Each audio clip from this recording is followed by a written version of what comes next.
Assalamualaikum warahmatullahi wabarakatuh. Sekarang kita akan lanjutkan lagi pembelajaran kita.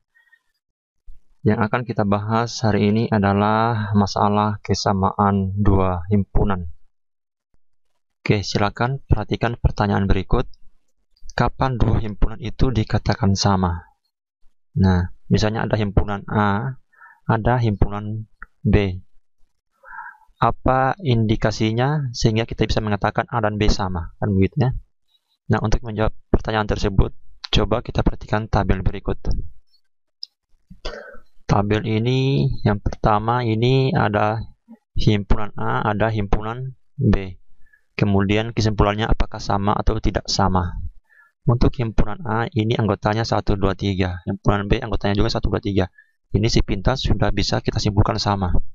Nah, bentuknya juga kan sudah sama. Berarti ini sudah jelas sama. Yang menarik adalah untuk nomor 2. Sini 3, 2, 1. Di sini 1, 2, 3. Ya, ini juga kesimpulannya sama. Kenapa? Karena ini kan hanya bertukar tempat saja ya. Tapi bilangannya ada bilangan 3, ada bilangan 2, ada bilangan 1. Sementara di sini ada bilangan 1, bilangan 2, bilangan 3. Walaupun tertukar-tukar tempatnya, itu tidak jadi masalah. Ya, yang jadi masalah kalau di sini ada 4, di sini tidak ada 4. Nah, itu baru jadi masalah. Sepanjang tempatnya saja yang tertukar, tapi anggotanya masih anggota itu juga, nah itu tidak jadi masalah. Makanya di sini disimpulkan bahwa mereka itu sama. Nah, sekarang untuk nomor 3. Ini 1, 2, 3, 4, 1, 2, 3. Nah, ini tidak sama. Kenapa di sini ada bilangan 4, di sini tidak ada bilangan 4? Sehingga mereka dikatakan A dan B tidak sama. Nah, sekarang nomor 4 ini sudah jelas tidak sama. Di sini anggotanya huruf A, B, C. Di sini anggotanya bilangan 1, 2, 3. Nah, tidak sama. Oke. Nah, di sini nomor 5. A, B, C, D. Sini D, A, B, C. Walaupun tidak terurut, tapi isinya kan sama. Ya, ini makanya di sini disimpulkan sama. Oke. Sama dengan ini. PQRS ini RSQ tetap sama juga. PQR ini PRSP. Nah, perhatikan di sini tidak ada S. Di sini ada huruf S. Sehingga ini disimpulkan tidak sama. Oke, dipahami ya? Di sini A, B, C, D. Tapi di sini A, B, C, D dan seterusnya. Berarti di sini masih ada huruf E, F, G, H. Berarti ini tidak sama juga. Oke? Dipahami ya kenapa tidak sama dan kenapa dikatakan sama. Nah, kalau sudah dipahami kenapa dikatakan sama dan tidak sama, coba kita lihat pertanyaan berikut.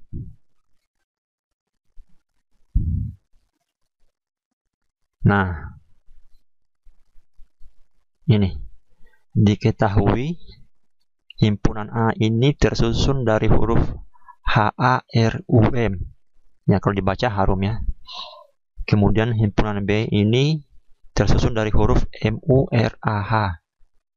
Ya, kalau pertanyaannya selidiki apakah A merupakan himpunan bagian dari B, selidiki apakah B merupakan himpunan bagian dari A. Perhatikan himpunan A dan B, kesimpulan apa yang bisa kamu temukan, apakah A ekivalen B. Coba kita jawab satu persatu. Oke, di sini saya akan tulis ulang. Himpunan A itu anggotanya adalah H, A, R, U, M. Itu harumnya. Sementara himpunan B anggotanya yaitu M, U, R, A, H. Nah, yang menjadi pertanyaan, di sini saja saya tulis harusnya.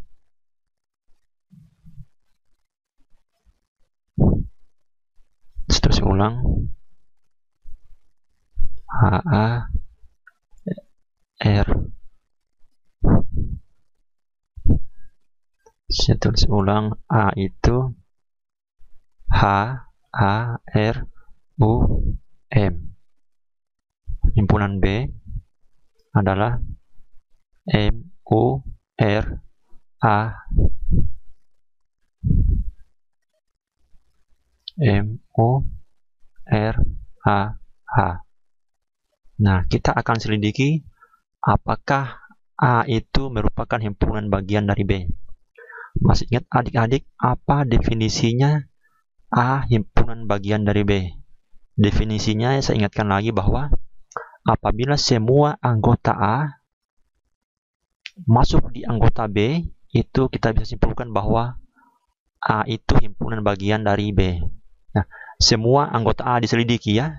Apakah dia juga masuk anggota B, maka kita simpulkan bahwa A merupakan himpunan bagian dari B. Nah, sekarang lihat bagian A. Kita lihat satu persatu. Huruf H. Apakah huruf H juga masuk di B? Ya, ini ada ya. Nah, huruf A masuk di B. Oke. Sekarang huruf A. Apakah huruf A ada di B? Ada. Berarti Oke ya. Sekarang huruf R. Apakah huruf R masuk di B juga? Ya, ada.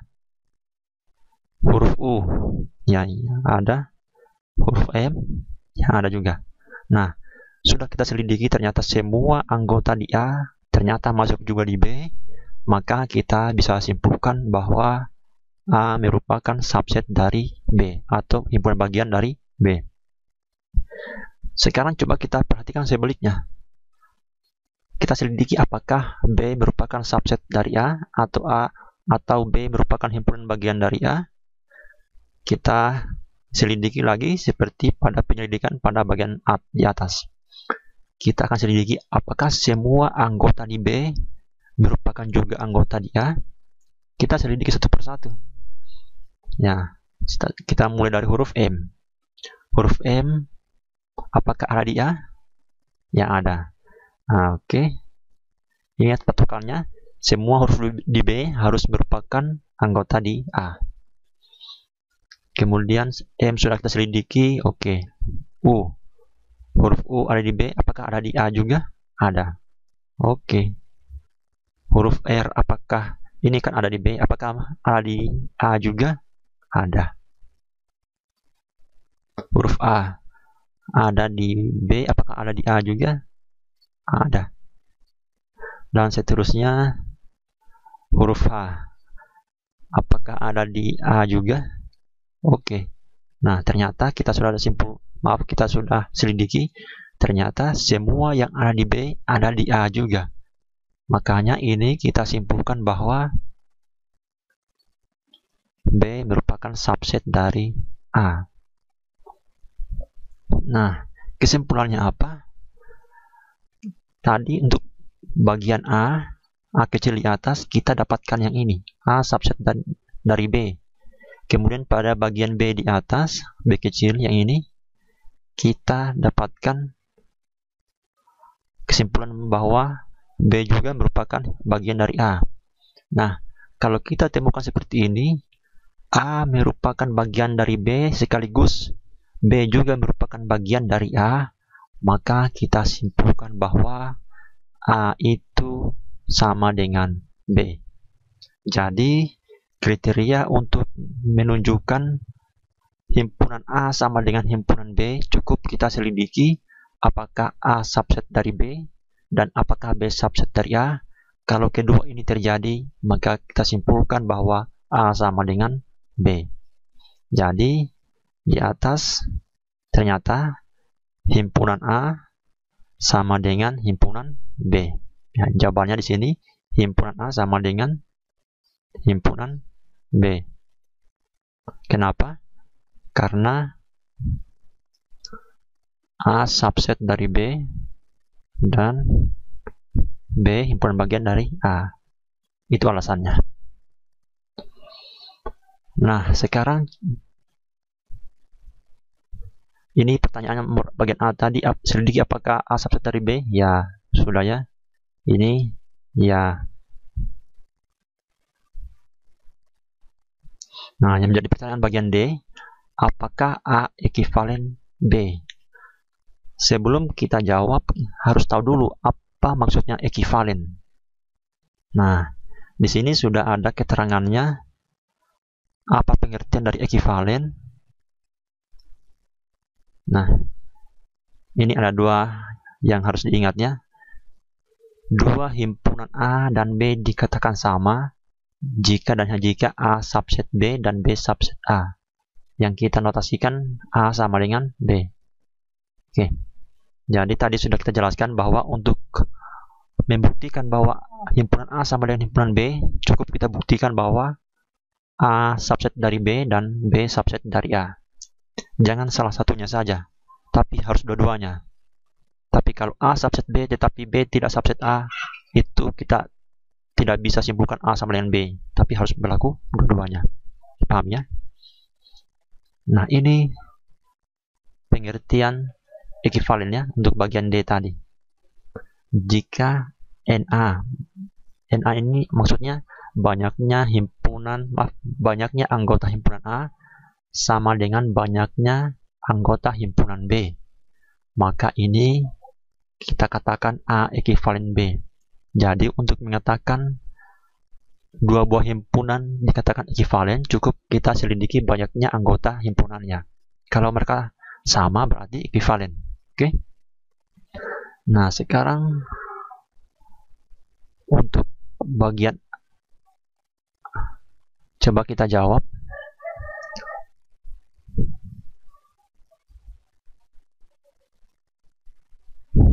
Nah, bagian D ya. NA-nya berapa NA-nya? Hitung saja ada berapa anggotanya. 1, 2, 3, 4, 5. Kalau misalnya double, misalnya A di sini double, maka dihitung satu kali saja. Jangan hitung dua kali. Tapi di sini tidak ada yang double, maka dihitung satu kali semua. 1, 2, 3, 4, 5. Berarti NA-nya 5. Nah, kemudian NB-nya berapa? 1, 2, 3, 4, 5, 5. Nah, berarti kesimpulannya apa? Apakah A ekivalen B? Jawabannya ya. Ya, kenapa? Karena pengertian ekivalen tadi adalah banyaknya anggotanya harus sama. Nah, karena NA itu sama dengan NB. Karena banyaknya anggota A sama dengan banyaknya anggota B. Yaitu berapa banyaknya? Yaitu sama-sama 5. Oke, dipahami ya? Itu tentang kesamaan dua himpunan. Kalau ada mungkin yang perlu ditanyakan, nanti tanyakan pada kolom komentar.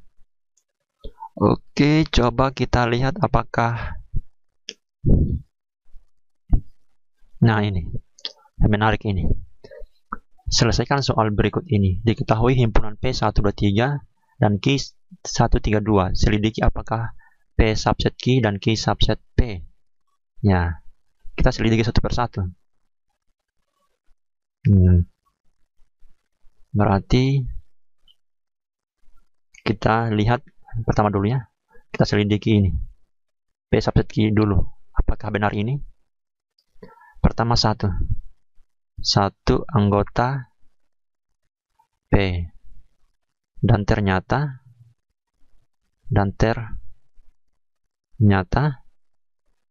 satu juga anggota Q. Oke. Nah, oke, ini sudah dua anggota P. Apakah juga anggota Q? Oh, benar juga. Nah, dan ternyata dua anggota Q. Kemudian selidiki 3 anggota P. Dan ternyata 3 juga anggota Q. Nah, kesimpulannya kita bisa simpulkan bahwa ternyata semua yang di P ternyata merupakan anggota Q juga. Berarti kita bisa simpulkan bahwa P subset dari Q. Nah, jadi ini benar, P subset Q. Jadi ini jawabannya ya. Apakah dan Q subset dari P dengan cara yang sama? Ini bisa kita simpulkan juga bahwa Q merupakan subset dari P dengan cara yang sama. Nanti dilanjutkan. Berarti kita selidiki dari sini. Kita selidiki satu anggota Q dan ternyata satu juga anggota P. 3 anggota Q dan ternyata 3 juga anggota P. 2 anggota Q dan ternyata 2 juga anggota P. Sehingga kita simpulkan bahwa Q himpunan bagian atau subset dari P. Oke. Jadi ini dua-duanya ya. Nah, sekarang perhatikan ini nomor 2. Coba diskusikan dengan teman. Nah, di sini saya tidak punya teman. Berarti nanti adik-adik saja yang diskusikan dengan temannya ya. Jika dua himpunan ekuivalen, apakah kedua himpunan itu pasti sama? Ya, belum tentu. Kenapa? Coba perhatikan berikut. Saya punya himpunan A, jawabannya ini belum tentu ya. Belum tentu. Kalau belum tentu, apa pengertiannya? Bisa jadi ya, bisa jadi tidak. Itu pengertiannya. Nah, alasannya kenapa saya katakan belum tentu? Coba perhatikan, kalau A-nya adalah anggotanya itu A, B, C. Kemudian B itu anggotanya adalah 1, 2, 3. Nah, ini kan mereka ekuivalen. Kenapa ekuivalen? Karena NA dan NB-nya sama. NA-nya kan sama dengan 3. NB-nya sama dengan 3 juga. Jadi NA dan B ekuivalen. Tapi apakah A dan B sama? Tidak. Kenapa? Karena di sini anggota dari himpunan A yaitu A, B, C terdiri dari huruf, sementara anggota dari B yaitu 1, 2, 3 terdiri dari angka. Sehingga mereka tidak sama. Jadi, walaupun mereka ekuivalen, tetapi belum tentu sama. Contohnya seperti ini. Nah, tapi bisa juga, nah ini kan untuk, tadi kan saya sudah katakan bahwa belum tentu ini bisa jadi ya, bisa jadi tidak. Ini untuk alasan kalau saya mengatakan bahwa bisa jadi tidak sama ya, bisa jadi tidak. Tapi kalau misalnya saya punya A sama dengan 3, 2, 1, kemudian B adalah 1, 2, 3. Nah, ini kan ekuivalen juga, tapi sama juga. Nah, berarti untuk jawaban bagian A ini, jawabannya belum tentu. Kenapa? Karena bisa jadi ya, bisa jadi tidak. Kalau ya, yang tidak, ini alasannya. Kalau yang ya, ini alasannya. Oke. Bagian B. Jika dua himpunan sama, apakah kedua himpunan itu pasti ekuivalen? Jawabannya ya. Sudah pasti ya. Kalau himpunan itu sama, sudah pasti banyak anggotanya sama. Masih ingatnya tadi alasan apa? Definisinya ekuivalen, bahwa dua buah himpunan itu dikatakan ekuivalen apabila banyak anggotanya sama. Kalau himpunan itu sama, sudah pasti banyak anggotanya sama. Oke? Jadi jawabannya ya untuk bagian B. Tapi untuk bagian A, jawabannya belum tentu. Bisa jadi ya, bisa jadi tidak. Oke, itu dulu pembelajaran kita tentang kesamaan dua buah himpunan. Nanti kita lanjutkan pada video berikutnya.